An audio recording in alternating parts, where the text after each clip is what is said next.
One of the most surprising things you might learn about me today is that I used to ride motorcycles and enduros, which are dirt bikes, off-road motorcycles, in races competitively. And I used to live in a treehouse for almost a year in Fiji.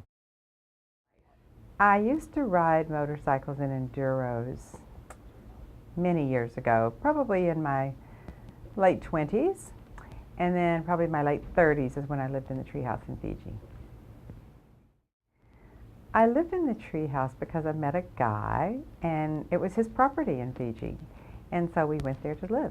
And we stayed about almost a year, and then we had to go to find jobs.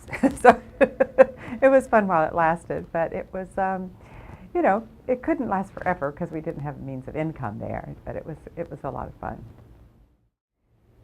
The reason I went to Fiji is because I met a guy, and he owned property there.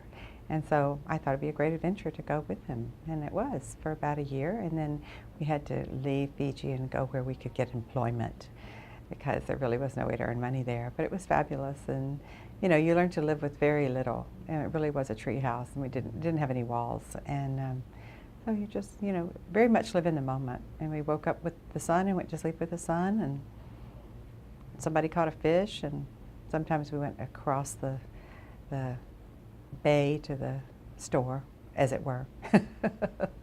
And occasionally there was a bottle of wine there, and occasionally a chicken, and so we managed. It was great. I think everyone should have an adventure like that, no matter what age they are.